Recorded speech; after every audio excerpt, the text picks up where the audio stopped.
I was running late that morning, trying to make up for a promise I'd made to my son, Leo, that I'd drive him to the bus stop instead of making him walk.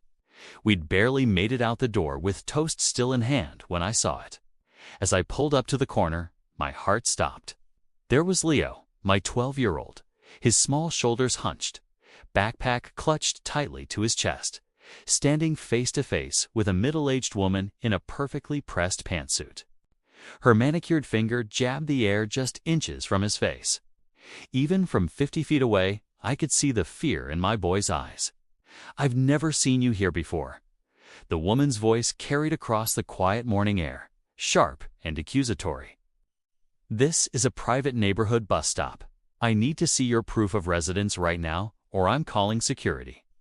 A few other parents and kids stood nearby, watching with uneasy silence. No one stepped in. I eased my unmarked police car to the curb, careful to hide the government plates. We'd only been living in Pinecrest Estates for 3 weeks, and I'd gone out of my way to keep my job quiet. Being the police chief in a small town like Ridgemont meant everyone looked at you differently. And after Leo lost his mom 2 years ago, I wanted him to have something close to a normal life. The woman's voice rose another octave as I got out of the car. "Do you understand what trespassing means, young man? I am the HOA president, and I have every right to question suspicious individuals in our community." Leo's voice was small and trembling. "I live here. My dad and I just moved in on Maple Drive." The woman, whom I would soon learn, was Brenda Gallagher, the infamous head of the Homeowners Association's Community Standards Committee, scoffed. "That's exactly what someone who doesn't belong would say. Maple Drive, really? Which house number? Who owned it before? Why haven't I seen your parents at any community meetings?" I approached slowly, my tone calm and deliberate, the way 20 years in law enforcement had taught me to handle people like her. "Excuse me," I said evenly.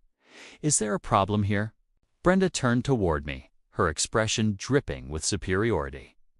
Late 40s, an expensive blonde bob, designer slacks, and a gold HOA president pin glinting on her lapel like a badge of authority. She barely spared me a glance. "I'm handling a situation," she said curtly.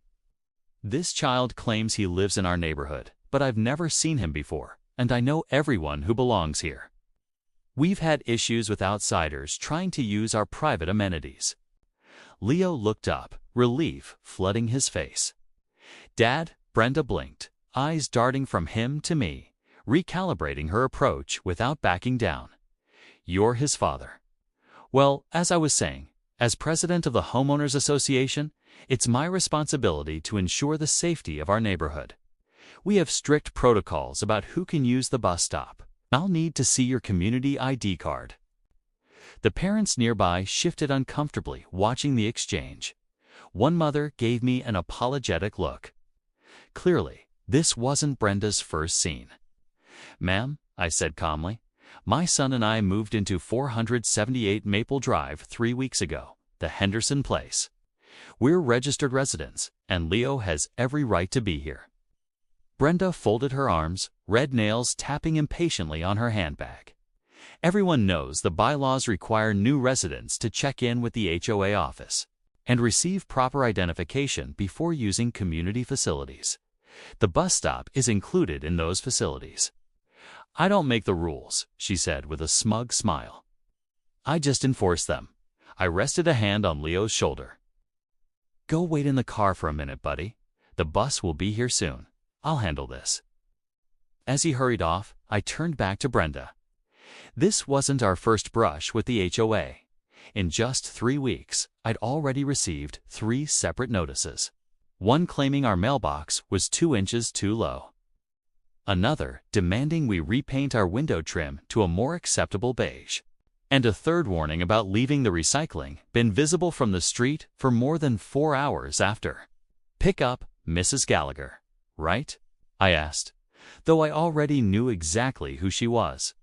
She'd personally delivered our welcome packet along with a 3-page list of so-called violations requiring immediate correction. She lifted her chin proudly. "That's right, Brenda Gallagher. HOA president for 7 consecutive terms. Of course she was. Her chest puffed out with pride, chin tilting upward like she was used to winning every argument. "Well, Ms. Gallagher," I began evenly, "I think there's been a misunderstanding. Questioning a minor without parental consent crosses several boundaries, both legal and ethical. My son was clearly distressed by the way you approached him." Brenda huffed, her tone dismissive and clipped.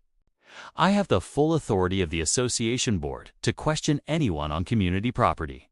It's for everyone's safety. We've had vandalism incidents, and the board voted unanimously to implement stricter security measures. If your son had proper identification, there wouldn't have been a problem." Something in her self-righteous tone made me decide it was time to stop playing. The polite neighbor, I reached into my jacket and pulled out my badge, keeping it low enough so the kids couldn't see, but high enough for her to recognize exactly what it was. "Chief Arthur Mitchell," I said quietly, "Ridgemont Police Department. I believe you were just harassing my 12-year-old son while he was waiting for his school bus. That's not only against HOA regulations, Ms. Gallagher. It could also be considered intimidation of a minor under state law." The change was instant and almost comical. Her face drained of color. The power she'd worn so proudly moments ago evaporated into panic. Her mouth opened, then closed again, before she finally managed to stammer.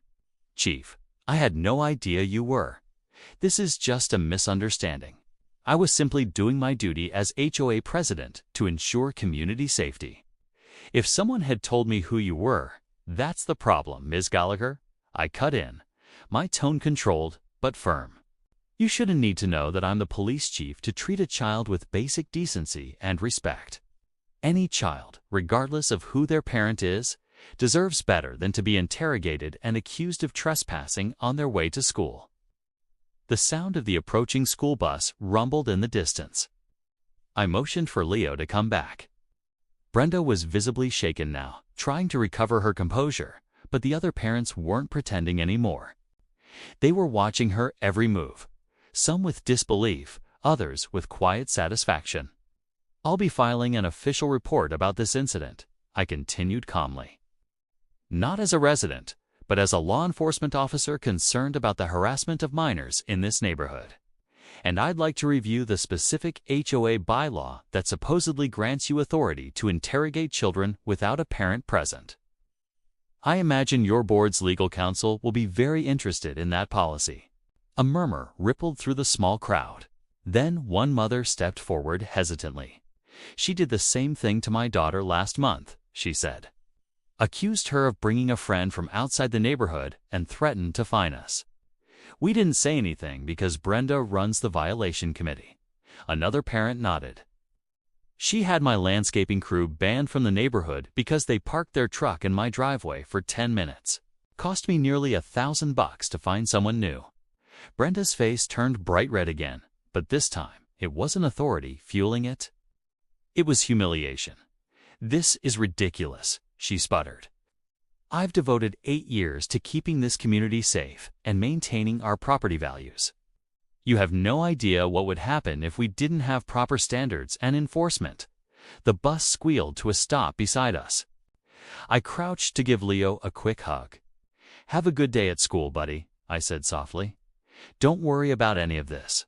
Once the children had boarded, I straightened and turned back to Brenda, who was now clutching her designer handbag like a shield. "Ms. Gallagher," I said firmly, "I expect to see you at the police station this afternoon to give a formal statement about your conduct, specifically your practice of questioning minors." 3 o'clock should work. Her jaw dropped. "You can't seriously think this warrants police involvement. I was just doing my job." "Harassment isn't anyone's job," I replied coolly. "And targeting children crosses a line that goes far beyond HOA policy. In fact, what you did today could result in charges of harassment, intimidation, and impersonating a security official, each carrying potential fines of up to $5,000 and even jail time in this state." The blood drained from her face for the second time. For once, Brenda Gallagher, the self-proclaimed queen of Pinecrest Estates, was speechless. The other parents were openly staring now, some even exchanging faint smiles. Clearly, I wasn't the only one she'd bullied. A week later, a community-wide email went out from the HOA board. It announced in careful language that Brenda Gallagher had regretfully stepped down from her position as HOA president and committee chair following multiple formal complaints.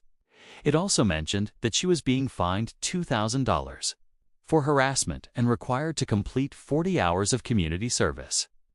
The board issued a formal apology to all residents, particularly families with children, and promised to review every community policy to ensure a more inclusive and respectful environment.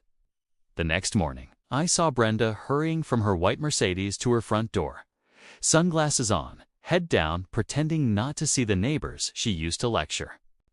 I didn't feel satisfaction, just relief. Relief that my son and every other kid in this neighborhood could finally wait for the bus without fear of being treated like a suspect.